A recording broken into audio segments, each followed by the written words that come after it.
Lester, I think you'll hear from President Biden relief and that he and his advisors are feeling emboldened. They were, as you laid out, racing for what could have been a red wave. That did not happen. And so the president, his advisors view that as a vindication of his policies and, frankly, of his closing message that focused on issues of the economy, abortion, and threats to democracy. Now, some people question that strategy, but the White House believes it paid off. So I think you will hear President Biden talking about that. And what comes next, if in fact Republicans do take control of the House, how will he reach across the aisle and work with it? Here's me coming out now with just seeing the first lady.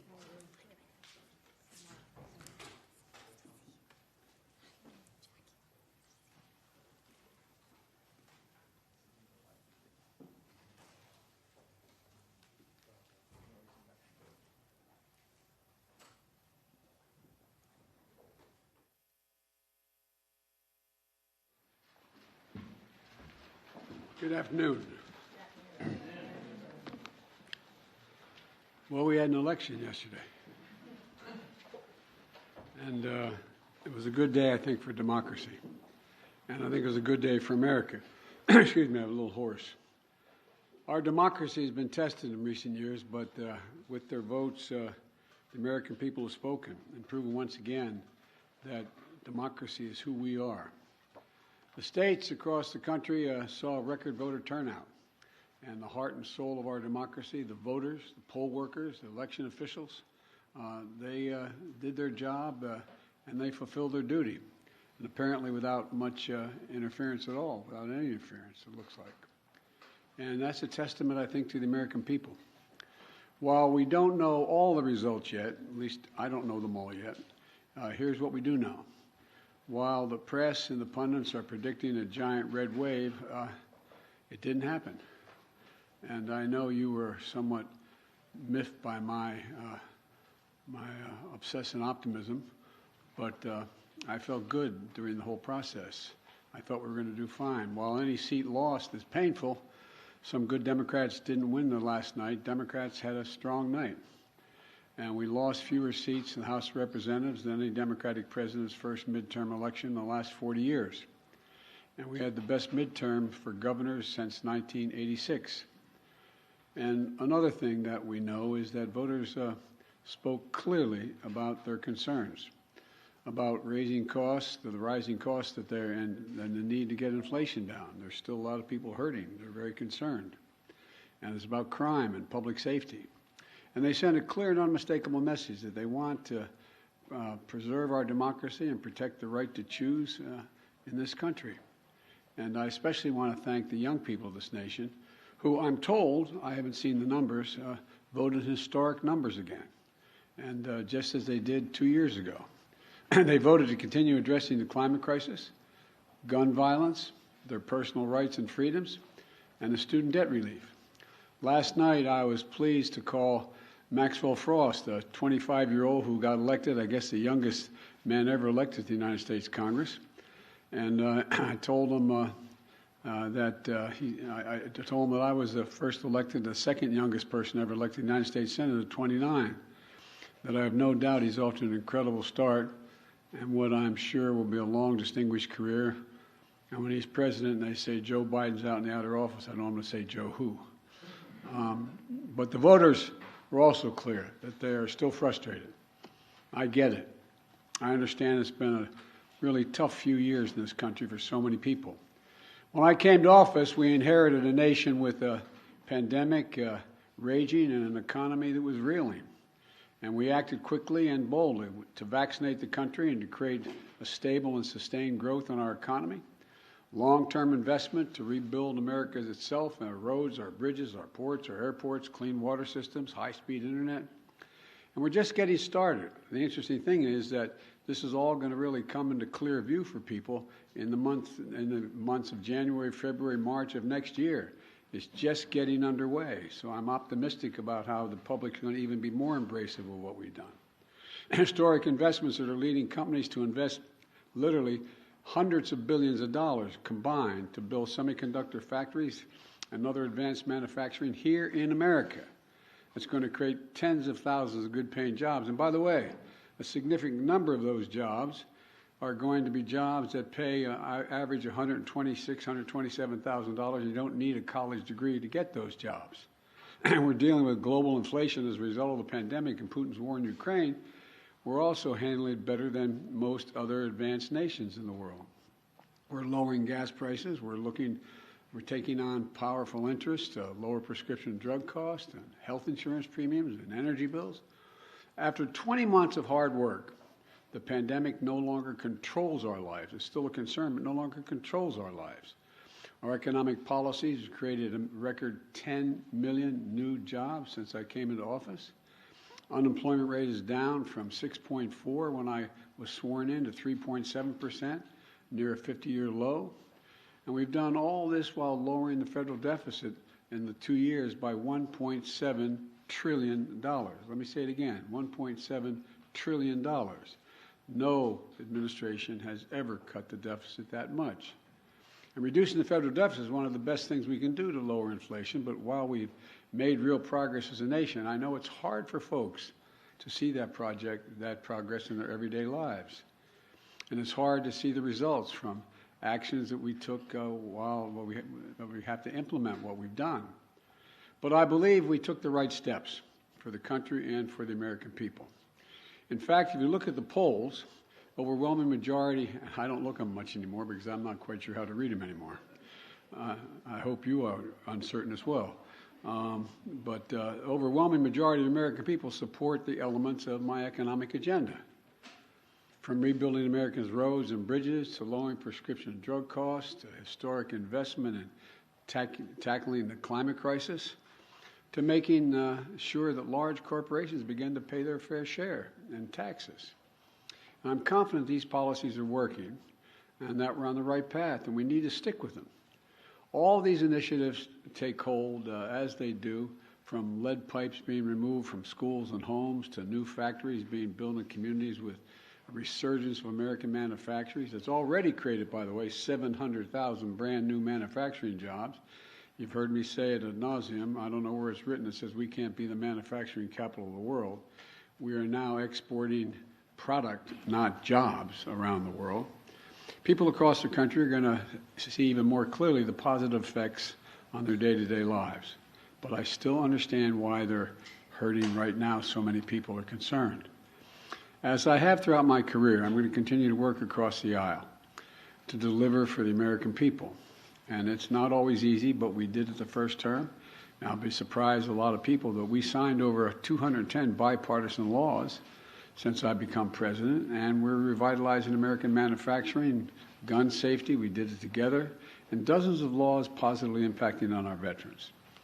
And let me say this, regardless of what the final tally in these elections show, and there's still some counting going on, I'm prepared to work with my Republican colleagues.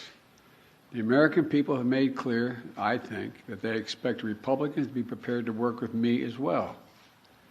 In the area of foreign policy, I hope we'll continue this bipartisan approach of confronting Russia's aggression in Ukraine. When I return from the G20 meetings in Indonesia with other world leaders, I'm going to invite the leaders of both political parties, as I've done in the past in my foreign trips, to the White House to discuss how we can work together for the remainder of this year and into the next Congress to advance the economic and national security priorities of the United States. And I'm open to any good ideas. I want to be very clear. I'm not going to support any Republican proposal that's going to make inflation worse. For example, the voters don't want to pay higher prescription costs for drugs. We've cut that now. We're going to kick into gear next year, next calendar year.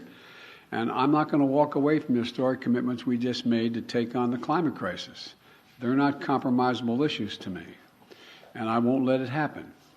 The voters don't want more taxes for the tax cuts for the super wealthy and biggest corporations.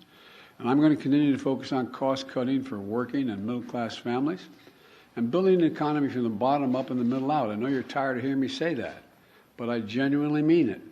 That's what makes America grow. The wealthy do very well when the middle class is doing well, and the poor have a way up, and while continuing to bring down the federal deficit.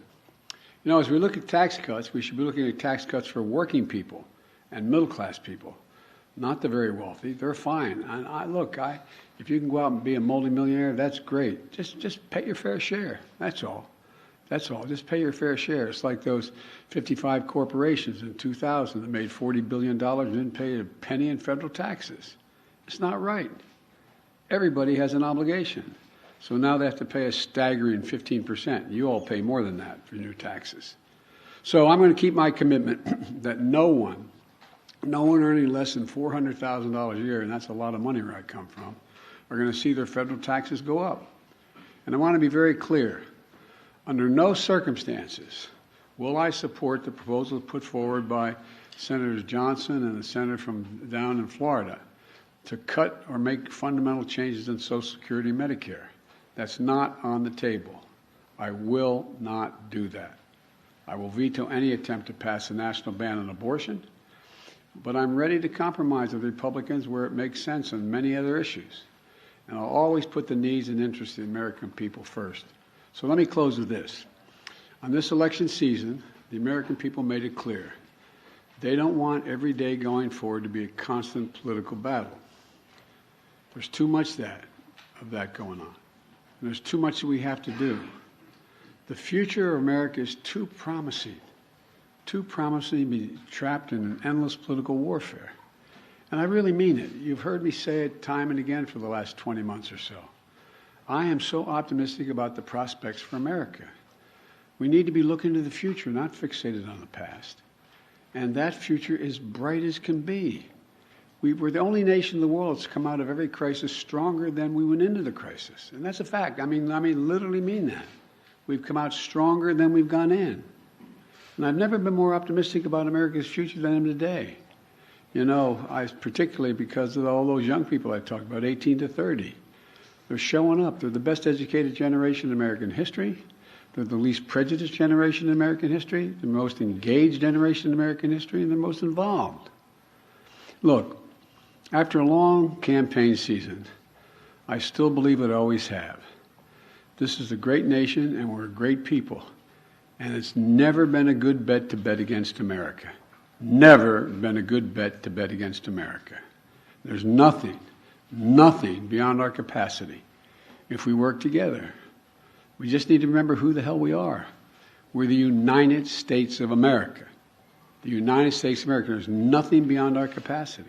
And I'm pretty well convinced that we're going to be able to get a lot done.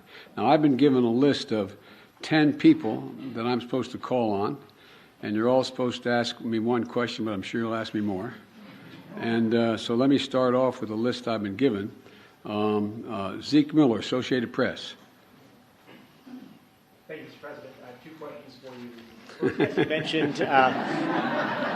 as you mentioned, How come we never hold you guys the same standard you hold us to? But anyway, go ahead. I'm teasing. You mentioned that Americans are frustrated, and in fact, 75% of voters say the country is heading into the wrong direction, despite the results of last night.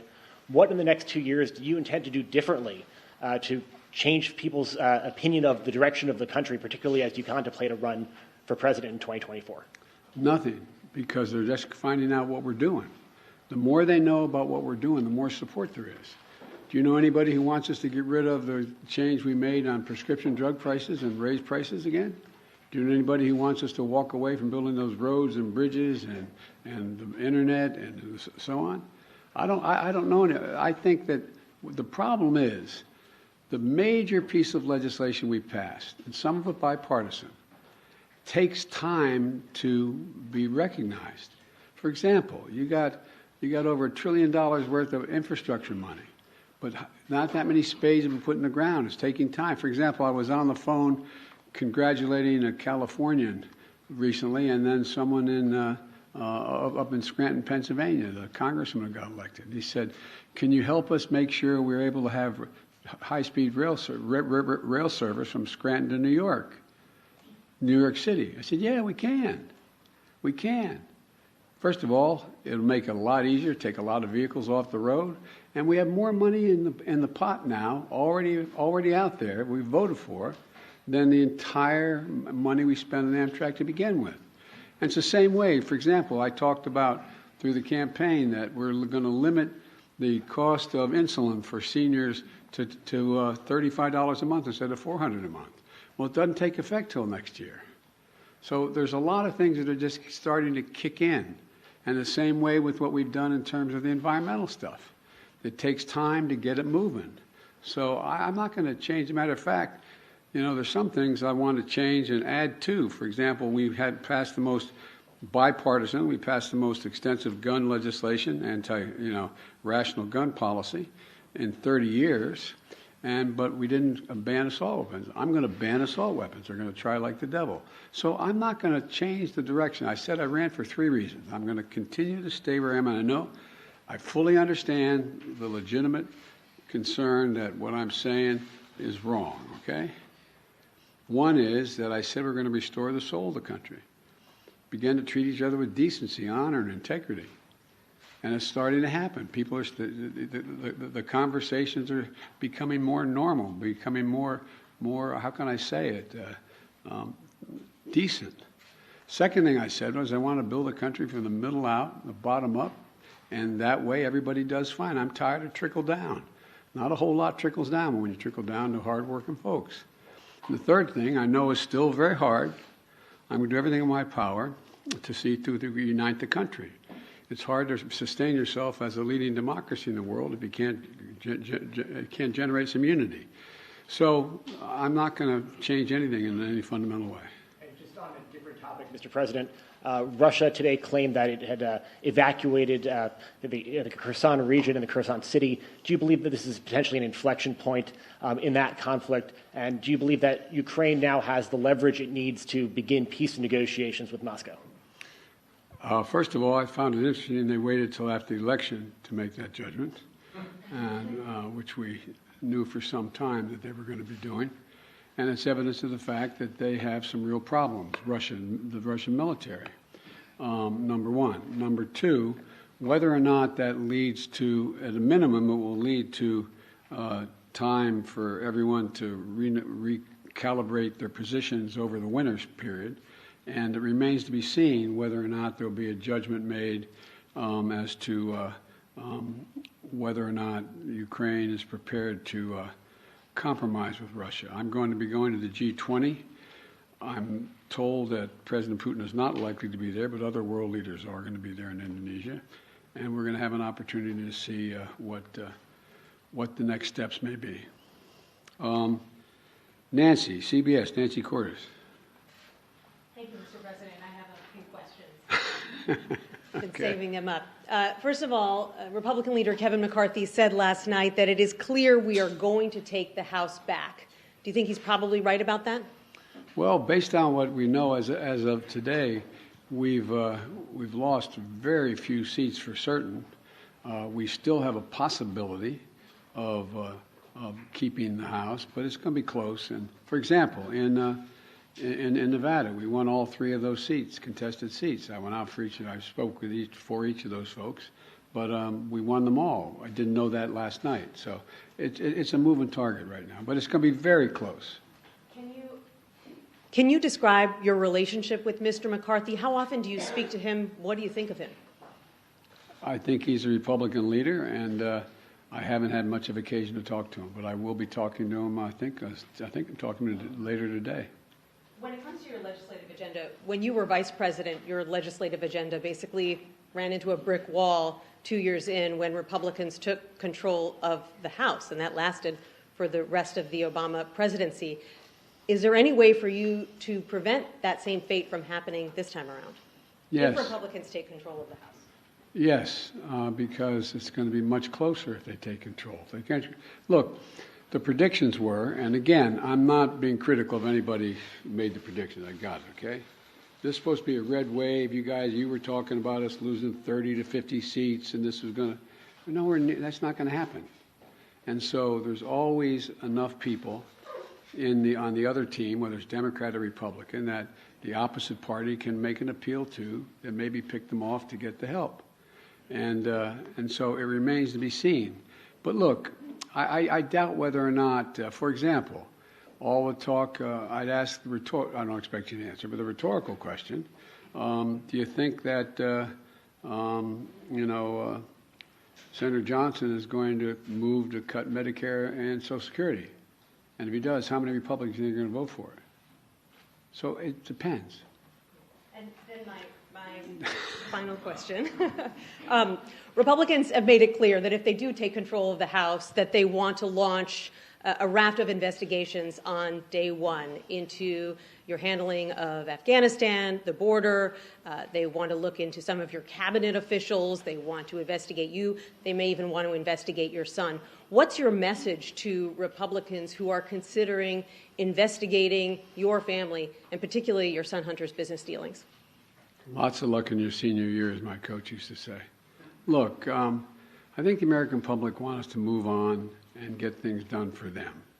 And, I heard that there were, it was reported, whether it's accurate or not, I'm not sure, but it was reported many times that Republicans were saying, and the former president said, how many times are you going to impeach Biden? Impeachment proceeding against Biden. I mean, I think the American people will look at all of that for what it is. It's just almost comedy. I mean, but look, I can't control what they're going to do. All I can do is continue to try to make life better for the American people. Okay, Phil Mattingly, CNN. Thank you, Mr. President. I have 37 questions. I'm kidding. Sir, at a fundraiser last month, you said, quote, the rest of the world is looking at this election, both the good guys and the bad guys. You noted you're going to the G20 in a couple days. You'll come face to face with many of those leaders the same moment that your predecessor is considering launching his re-election effort. How should those world leaders, both good guys and bad guys, view this moment both for America and for your presidency? Well, first of all, these world leaders know we're doing better than anybody else in the world, as a practical matter. Notwithstanding the difficulties we have, our economy is growing. You saw the last report. We're still growing at 2.6%. We're creating jobs. We're still in a solid position. And there's not many other countries in the world that are in that position. And I promise you, from the telephone calls I still have and from the meetings I have with other heads of state, they're looking to the United States and saying, how are you doing? What are you doing? What can we do together? So I think that the vast majority of my colleagues, at least those colleagues who are NATO members, European Union, Japan, South Korea, et cetera, I think they're looking to cooperate and wanting to know how we can help one another. And what was the other question? Oh, I'm sorry. No. So I think one way I would follow up on that is you noted that you felt like there was a shift in terms of people being willing to show more decency in this moment. You've often talked about breaking the fever or kind of a transition from this moment that we've faced over the last several years. Do you feel like the election is what represents that? Do you feel like the fever is broken, I guess? Well, I don't think we're going to break the fever for the super mega MAGA Republicans. But I think they're a minority of the Republican Party. I think the vast majority of the members of the Republican Party, we disagree strongly on issues, but they're decent, honorable people. We have differences of agreement on issues.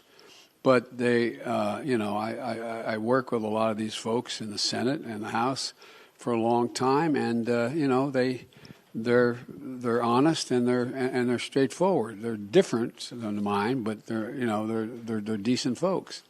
And so I think that the rest of the world, and a lot of you have covered other parts of the world, and the rest of the world is looking at the United States. I guess the best way to say this is to repeat what some of you heard me say before. The first G7 meeting for the public, that's the 7 largest democracies, when I went to right after we got elected in February, after I got sworn in January. And I sat down at a round table with the 6 other world leaders from the European Union and Canada, et cetera, and said, America's back. And one of them turned to me and said, for how long? For how long? It was a deadly earnest question. For how long? And I looked at them, and then another one went on to say, and I'm not going to name them, went on to say, what would you say, Joe, if in fact we went to bed tonight here in England, woke up the next morning and found out that 1,000 people had stormed the Parliament of Great Britain, gone down the hall, broken down the doors, 2 cops ended up dying, a number of people injured, and they tried to stop the confirmation of an election. It's not the same situation, obviously, as we have. And he said, what would you think? And I asked a rhetorical question, what would you all think? You'd think England was really in trouble. You'd think democracy was on the edge if that happened in Great Britain.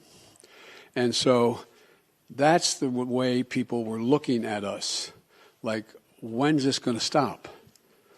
Nothing like this has happened since the Civil War. I don't want to exaggerate, but literally, nothing like this has happened since the Civil War.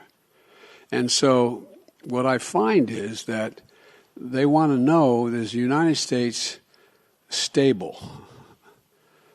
Do we know what we're about? Are we the same democracy we've always been? Because, look, the rest of the world looks to us. I don't mean that we're always right.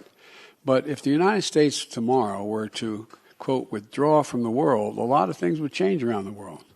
A whole lot would change.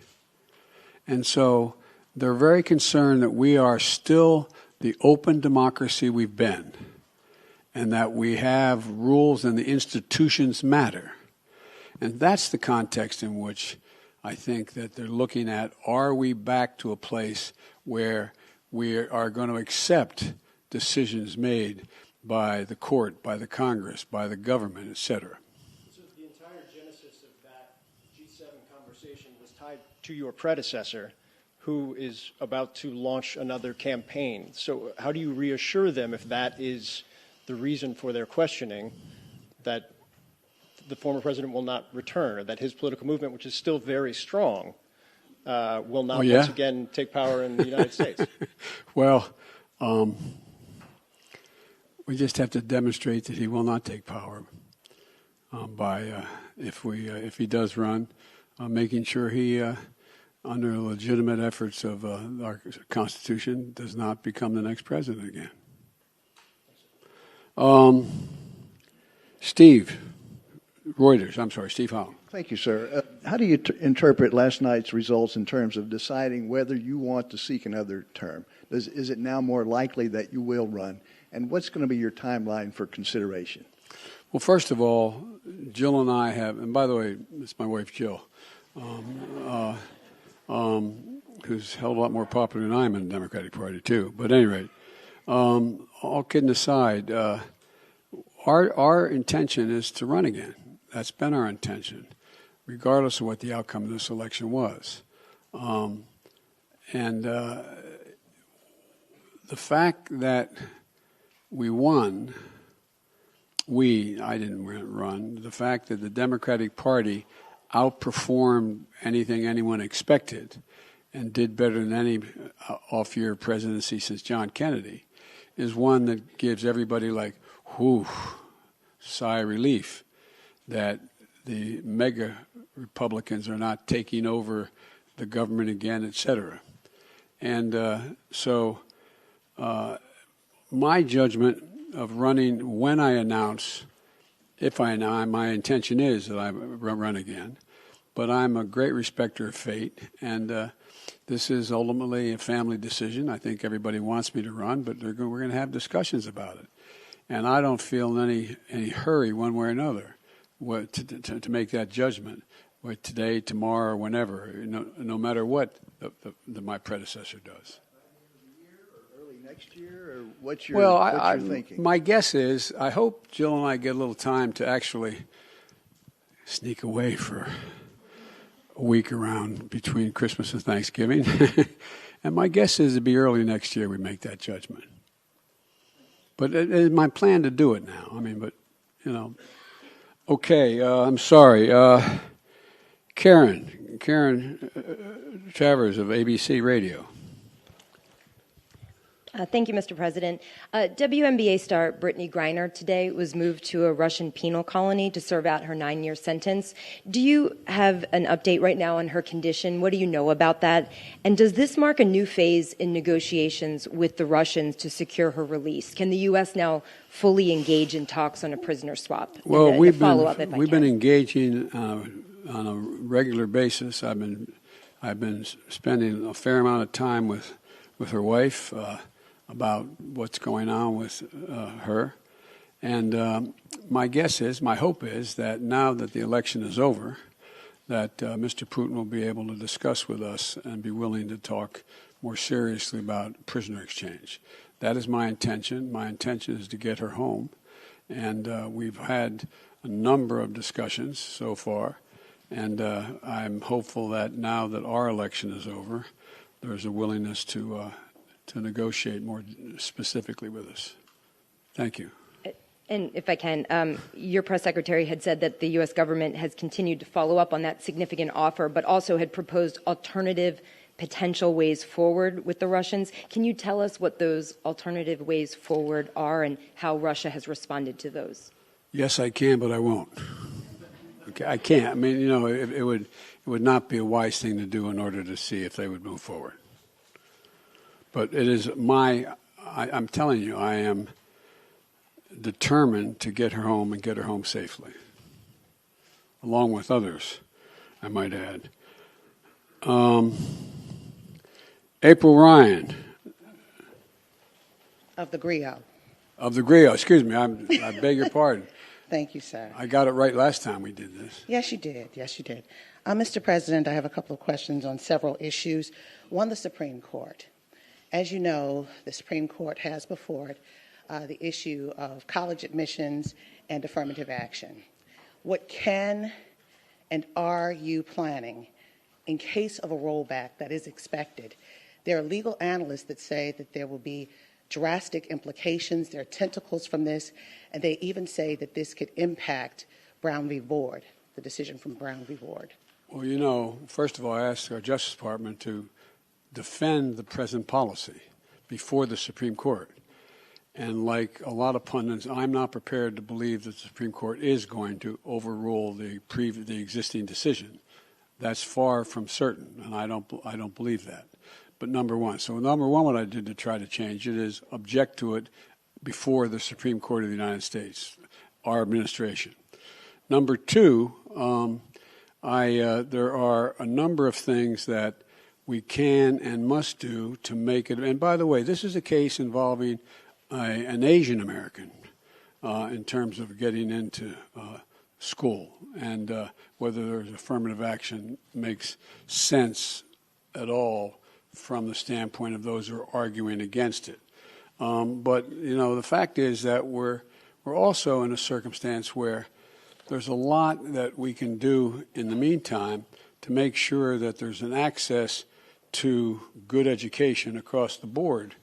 And that is by doing things that relate to starting education at age 3, formal schooling at age 3, which increases not daycare but school. All the studies over 10 years show that increases the prospect of someone making it through 12 years without any difficulty, no matter what the background they come from, by 56%. And I also think that we should be making sure that we have the ability to provide for 2 years of education beyond that, whether it's apprenticeships or community colleges. And we also are in a situation where I think that, for example, I want to make sure a lot of it has to do with finances as well, that we make sure that we have help for people who come from modest means to be able to get to school. The cost of college education has increased fourfold. And it used to be that a Pell Grant would cover something like 70% of the college tuition. Now it covers significantly less than that. So I want to increase the Pell Grants as well. But let's see what the Supreme Court decides. And I am hopeful, and our team and the lawyers that argued for us are not nearly as certain as the people you quoted as saying it's going to be overruled. Next question, sir. The issue is inflation. The GRIO and KFF conducted a study of black voters that said inflation was the number one issue, and we saw it in this midterm election. What can you promise concretely in these next 2 years that will help turn the pocketbook for the better in the midst of staving off a recession? Well, a number of things. First of all, black unemployment is almost cut in half under my administration just since I began. More black businesses have opened up, small businesses, than ever before. We're now in a situation where We're providing, through the Small Business Administration, down payments for people buying homes, because most people accumulate wealth in the value of their home. Most middle-class families are like mine. My dad bought a home, didn't have it, just scraped together to get home. By the time he was able to retire, he had built up equity in the home. That's how most people do that. But what I can't do is I can't guarantee that we're going to be able to get rid of inflation, but I do think we can. We've already brought down the price of gasoline about $1.20 a gallon across the board, and I think that the oil companies are really doing the nation a real disservice. Six of them made over $100 billion in the last quarter in profit. $100 billion. In the past, if they had done the two things that they have done before, one, invest in more refineries and producing more product, and or passing on the rebates to the gas stations. They sell the oil at a cheaper rate than they are selling it now, not taking advantage, and that lowers the price of the total gallon of gas because that gets passed on. So there's a whole lot of things that we can do that are difficult to do, but we're going to continue to push to do them. And the other thing is that one of the things that makes a gigantic difference is what are the costs that exist in the average family and average black community. One, prescription drug cost. Well, we're driving those down precipitously beginning next year. And, I'll bet a lot of people in the African American and Caucasian community that need to take insulin for diabetes. Well, we're going to be reducing that cost. They're not going to pay more than $35 for the insulin instead of average of $400. And I can go down the list of the things that my dad used to say it a different way. At the end of the month, the things you have to pay for, from your mortgage to food on the table to gasoline in the automobile, do you have enough money to do it? And when it's done, do you have anything left over? And medical bills are a big piece of that, particularly in the African American community and the poorer communities. They need help. And so we're driving down all of those costs, and we've already passed the legislation to do that. It's just taking effect. So there's a lot of things we can do to affect the things that people need on a monthly basis to reduce their inflation, their cost of living. But I am optimistic because we continue to grow and at a rational pace. We are not anywhere near a recession right now in terms of the growth, but I think we can have what most economists call a soft landing. I'm convinced that we're going to be able to gradually bring down prices so that they, in fact, end up with us not having to move into a recession to be able to get control of inflation. And Mr. President, last question on humanity. Everybody else got some. Well, you're coming. Okay, go ahead. Last question on humanity.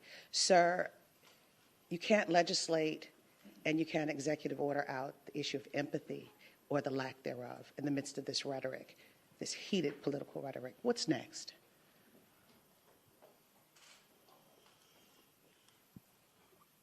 Part of what I think leadership requires, and I hope I meet the standard, is letting people know you understand their problem. Again, my dad used to have an expression. He said, I don't expect the government to solve my problems, but I expect them to at least know what they are, understand them. And like a lot of you, we've been very fortunate as a family, but we've also been through a lot of fairly tough times. And I've had the great advantage of having a family to get through them. When my first wife and daughter were killed when a tractor trailer broadsided them and killed my wife and killed my first wife and killed my daughter, and my two boys are expected to die. It took the jaws of life 3 hours to get them out there on top of their dead mother and dead sister. I understand what that pain's like. And when Jill and I lost Bo after a year in Iraq, winning the Bronze Star Conspicuous Service Medal, a major in the United States military, came home with stage 4 glioblastoma because he lived about between 200 and 500 yards from a burn pit that's 10 feet deep and as big as a football field, burning every toxic waste you could find. You know, I think that we understand what it's like to lose family members, mothers, fathers to cancer. All of you have been through that kind of thing. We've been fortunate, though. We've had each other. We've had strong families, Jill's sisters, my brothers, my sister. And so what we can do to deal with that empathy is make sure there's help available. Make sure there's people who are there to help, whether they are psychologists or whether they're medical doctors or whether they're social workers, to be there to help just hold a hand. And for example, we can do an awful lot for a lot of families, the families you're talking about, if we reinstate this child tax credit. It cut child poverty by 40%. When it was in place. I couldn't get it passed the second time around. So there's a lot we can do. And the empathy is not just talking about it, it's communicating to people you genuinely understand. And I hope a lot of people don't understand because I don't want people having to know the pain. But the second piece of that is let them know that you are there to help. You're there to help. And one of the things I've talked with Vivek Murthy about, and a lot of you have written about it, and you've written it well about it, is the need for mental health care in America. You know, when we got elected, there were something like, 2, 3, 5 million people who gotten their COVID shots. Well, in the meantime, I got over 220 million people, all 3 shots. But in the meantime, what happened? We lost over 1 million dead. 1 million dead. I read one study that for those 1 million people, they had 9 people who were each one had averaged 9 people close to them. A relative, someone they're married to, a child, someone close. The impact has been profound. Think of all the people, think of all your children and your grandchildren who didn't have that senior prom, who didn't have that graduation party, who didn't have all the things we had that we took for granted, that impact on their psyche. So there's a lot we have to do. And empathy reflects itself not just in what a person demonstrates they understand, of knowing what people need and helping to make it happen. And we're trying to do that. And a lot of Republicans trying to do it too. I don't mean this is a partisan thing. A lot of people are trying to do it because they know we got a problem. Okay, excuse me. These 10 questions are really going quickly.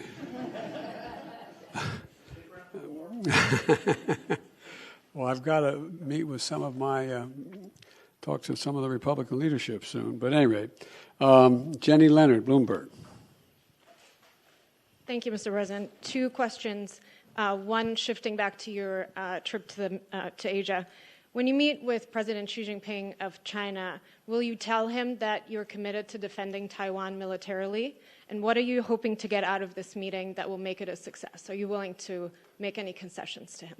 Well, look, I'm not willing to make any fundamental concessions because what I've told him in the beginning, and this is I've spent over 78, I think they told me, hours with him so far, 67 in person when I was vice president. President Obama knew he couldn't spend time with the vice president of another country, so I traveled 17,000 miles with him in China and around in the United States. I've met with him many times.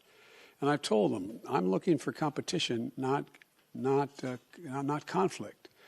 And so what I want to do with him when we talk is lay out what kind of each of our red lines are, understand what he believes to be in the critical national interests of China, what I know to be the critical interests of the United States, and to determine whether or not they conflict with one another.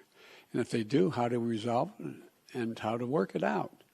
And so, and Taiwan doctrine has not changed at all from the very beginning. So I'm sure we'll discuss China, Taiwan, and I'm sure we'll discuss a number of other issues, including fair trade and relationships relating to his relationship with other countries in the region. And so anyway, so there's a lot we'll have to discuss. You want another Yes, question? and Everybody one other- else got one. You Or didn't two or say if three. you will tell Xi Jinping personally that you are committed to defending Taiwan. I'm going to have that conversation with him. That wasn't my second one. Sorry. Sorry, I actually have an unrelated question, too. Mr. President, do you think Elon Musk is a threat to U.S. national security? And should the U.S., and with the tools you have, investigate his joint acquisition of Twitter with foreign governments, which include the Saudis?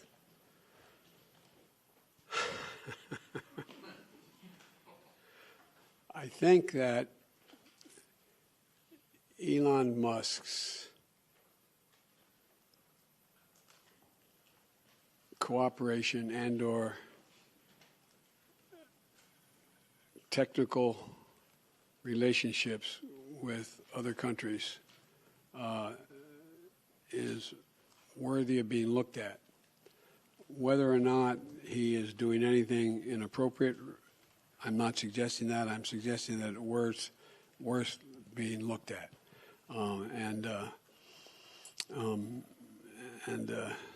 But that's all I'll say. There's a lot of ways. All right. Kristen Welker. Thank you so much, Mr. President. I appreciate it. I want to follow up with you on working with Republicans. Leader McCarthy again suggested that he is not prepared to write what he has called a blank check to Ukraine, and yet you expressed optimism that funding for Ukraine would continue, that the policies toward Ukraine would continue. Why should the people of Ukraine and this country have confidence in that, given the comments by Leader McCarthy? And just to follow up with you on your comments to Zeke, you said you don't need to do anything differently.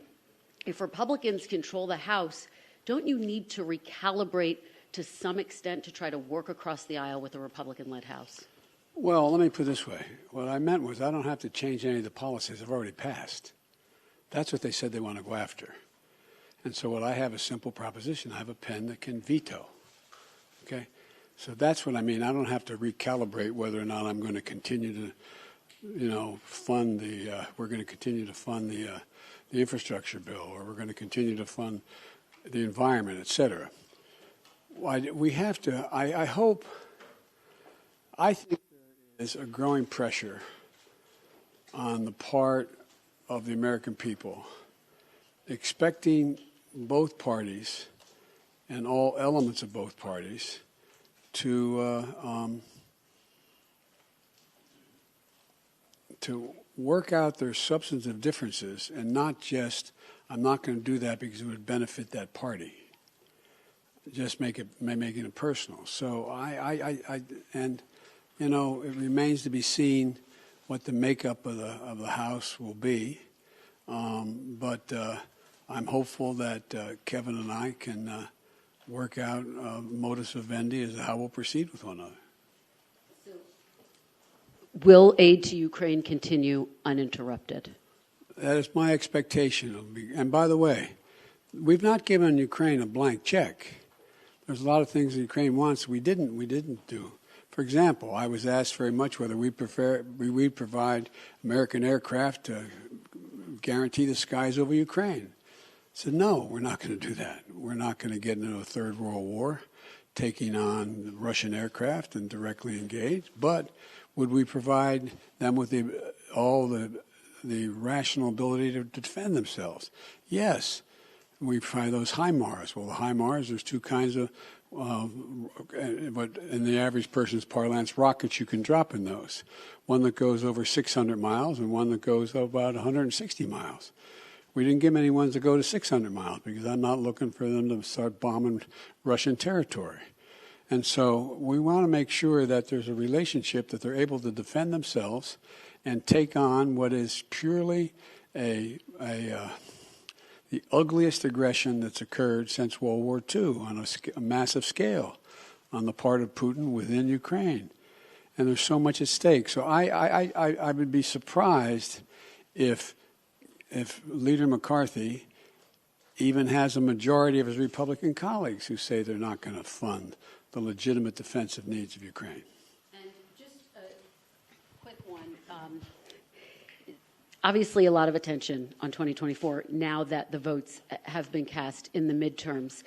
2/3 of Americans in exit polls say that they don't think you should run for re-election. What is your message to them, and how does that factor into your final decision about whether or not to run for re-election? It doesn't.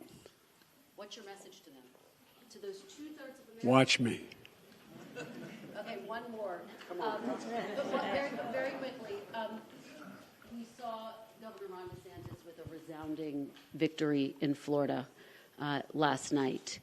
Who do you think would be the tougher competitor, Ron DeSantis or former President Trump, and how is that factoring into your decision? It'll be fun watching them take on each other. All right, David Sanger. Thank you, Mr. President. I also have a question for you about China, but before I do, I just wanted to follow up on something you said earlier. When you said it remains to be seen whether the Ukraine government is prepared to compromise with Russia. Previously, you've told us the only thing for the Russians to do is get completely out of Ukraine, go back to the lines that existed prior to February 24. Are you suggesting with the word compromise that you think that there is room for territorial compromise now? No, I'm not. That's up to the Ukrainians. Nothing about Ukraine without Ukraine.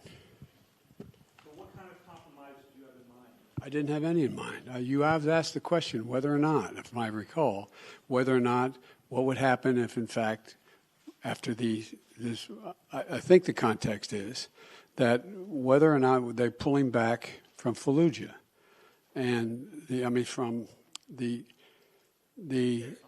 Kherson, the city of Kherson, and they're coming back across the river to the eastern side of the river, the Russian forces. And I said, what's going to happen is they're going to both lick their wounds, decide what they're going to do over the winter, and decide whether or not they're going to compromise. That's what's going to happen, whether or not. I don't know what they're going to do. But I do know one thing, we're not going to tell them what they have to do. You were asked before about your meeting with President Xi. At this point, the Chinese government, by the estimate of the Pentagon, is getting ready to bring their force of nuclear weapons up to over 1,000 weapons, significant increase from what they've had for many decades. You've seen the threats from President Putin about the use of his nuclear force. Remember how you all went after me when I said that was real? And what in your view happened? Do you think he backed off because of that? No, I'm just saying. I just found it interesting that Biden's being Biden's being an extremist, and it turns out you all are writing about it now. Kind of fascinating. So my question is, do you think that they are putting together a real alliance, the Chinese and the Russians? And do you believe that you need to begin speaking with President Xi about some form of arms control if he's going to get up to a level of weapons similar to what the United States and Russia have right now? No and yes. No, I don't think there's a lot of respect that China has for Russia or for Putin. I don't think they're looking at that as a particular alliance. Matter of fact, they've been sort of keeping their distance a little bit. I do think that it remains to be seen whether Xi Jinping has decided that, or backed off of his initial judgment that he wanted China to have the most powerful military in the world, as well as the largest economy. But he's a long way from both. But I think talk about nuclear weapons and location, the number of them, and access is important to discuss. Thank you all so very, very much.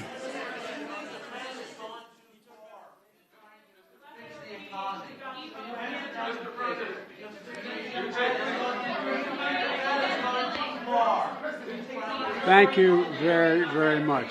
We'll do another hour a little later. Thank you so much. Thank you. We expect you to do more of these in the future. Will you go to the southern border, Mr. President?